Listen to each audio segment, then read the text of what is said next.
Good morning students. ஐ ஆம் MRK. Today நம்ம பார்க்க போகிறது மை பேஷனேட் அப்படின்ற டாப்பிக்கில் என்னுடைய விருப்பத்திற்காக கணக்கை எப்படி எளிமையாக புரிய வைப்பதற்கும் கணக்கை உன்னை இன்வால்மெண்ட்டாக செய்ய வைக்கிறதுக்கும் சில ஸ்டெப்ஸ் எடுக்கிறேன். அதில் ஒவ்வொரு வீடியோவாக நான் உனக்கு சின்ன சின்ன கணக்குகளை அப்லோட் பண்ணுறேன்.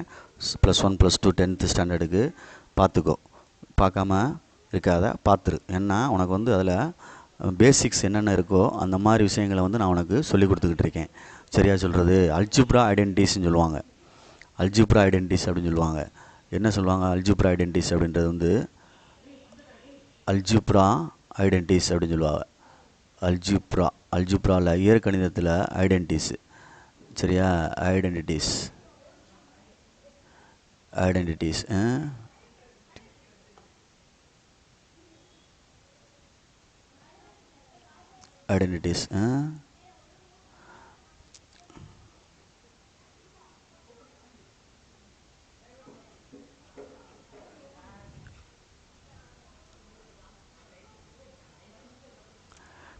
a+b ஹோல் ஸ்கொயர் அப்படின்னு வச்சுக்குவேன். a² + b² + 2ab. இது உனக்கு தெரியும். இதுக்கு சம்மு வரையில் பார்த்து செய்யணும். இதே வச்சு x + yன்னு சொன்னாங்கன்னா அதை மைண்ட் பண்ணி செய்யணும். x² + y² = 2xy அப்படின்னு செய்யணும். p + qன்னு சொன்னாங்கன்னா அதை மைண்டில் அப்படியே தான் கரெக்டாக பேசிக்கை பேஸ் பண்ணியே சொல்லு. சரியா? புதுசாக ஒன்று யோசிக்காமல் p² + q² + 2pq இங்கே ஈக்குவல் போட்டேன் மேலே, மைண்டில் மறந்துடாத. ப்ளஸ் தான் வரும். ரைட். இதில் சம்மில் எப்படி யூஸ் பண்ணலாம் சார் அப்படின்னா, இப்போ 101 ஹோல் ஸ்கொயர் அப்படின்னு வருது. இது 2 டைம்ஸ் போட்டு மல்டிப்ளை பண்ணுறதுக்கு பதிலாக 100 + 1 ஹோல் ஸ்கொயர்னு பிரிச்சுக்கலாம். 9th ஸ்டாண்டர்டில் இருக்குது. அப்போ இது a + b ஹோல் ஸ்கொயருக்கு ஈக்குவல் பண்ணிக்கலாம். a + b ஹோல் ஸ்கொயருக்கு ஈக்குவல் பண்ணிட்டா ஏக்கு பதிலாக 100, பிக்கு பதிலாக என்ன இருக்குது? 1. அப்போ a² ஃபார்முலா எழுதுகிறேன். a² + b² + 2ab. ஏக்கு 100, பிக்கு 1. அப்போ 100² 40 ஆயிரும். 2 0 இருக்குது, இன்னும் 2 0 சேர்த்துடணும். 1² 1. இது 1 × 200 200. அவ்வளோதான். இப்போ அதை ஆட் பண்ணி எழுதுனா ஆன்சர். இதுக்கு தான் இந்த ஃபார்முலாஸ் யூஸ் ஆகிறது. 200 1. அப்போ 1 0 2 0 1. 10,201. இதுதான் இதுக்குள்ள ஆன்சர். இதுக்கு யூஸ் ஆகிறது அல்ஜிப்ரா ஐடென்டிட்டிஸ் அப்படின்றது. சரியா?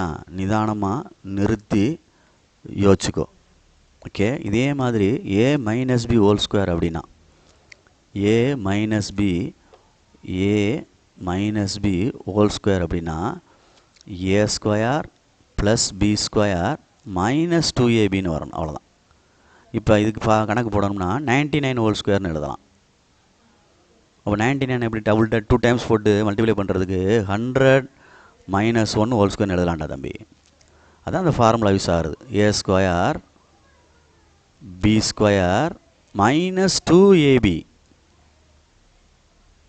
ஓகே. ரைட். அதே மாதிரி இதில் பண்ணையில் 00 40 1 - 200. சரியா? அப்போ இங்கே கரெக்டாக பார்க்கணும். இதை போல் சப்ராக்ட் பண்ணணும். இது போல் என்ன செய்யணும்? சப்ராக்ட் பண்ணணும். இதில் 200 சப்ராக்ட் பண்ணணும். இது ஒன்றை கூட்டிட்டு அப்படி 3 0 1 கூட்டியாச்சா? 200 சப்ராக்ட் பண்ணிடு. 1க்கு 1 0க்கு 0. இது 0 ஆயிரும். இது 10,000. இந்த 10 அடித்தா 9,000. இது 10,000. 10ல் 2 போச்சுன்னா 8. 9க்கு 9 9801 அப்படின்னு வருது. புரியுதா சொல்கிறது? அப்போ பொறுமையாக நிதானமாக ஹேண்டில் பண்ணணும். இந்த ஐடென்டிட்டிஸ் எதுக்கு யூஸ் ஆகுது அப்படின்ட்டு தெரியணும். இது மாதிரி நிறையா இருக்குது. உனக்கு 9th ஸ்டாண்டர்டில் உள்ளதை ஒரு எளிமையான இதுக்கு ப்ராசஸ்க்கு சொல்லி கொடுத்தேன். அதே மாதிரி a + d ஹோல் ஸ்கொயர் இருந்தாலும் சரி, a + d ஹோல் ஸ்கொயர் இருந்தாலும் சரி, நீ மைண்டில் எப்படி யோசிக்கணும்னா a + b ஹோல் ஸ்கொயர் தான். a + b தான். a² + b² + 2abன்னு எழுதுகிறோம்ல. இதில் ஏக்கு பதிலாக a தான் இருக்குது. ஆனால் பிக்கு பதிலாக என்ன இருக்குது? d அப்படின்னு எழுதணும். அவ்வளோதான். பிக்கு பதிலாக என்ன இருக்குது? டி அப்படின்னு எழுதணும். இதுதான் இங்கே கணக்குடைய அர்த்தம்.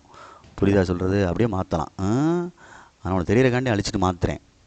அப்போ பிக்கு போல் என்ன இருக்குன்னா டி இருக்குது. A square plus D square plus 2AD அப்படின்னு அர்த்தம். அப்போ அந்த கணக்கை அதுக்கு தகுந்தாப்பில் மாற்றிக்கிட்டிங்கன்னா போதும். ஆனால் மைண்டில் பார்க்கையிலே ஏ ப்ளஸ் பி ஹோல் ஸ்கொயர்னு பார்த்தோம்னா அந்த ஐடென்டிட்டி நான் வரணும், algebra identities. Okay, good, thank you.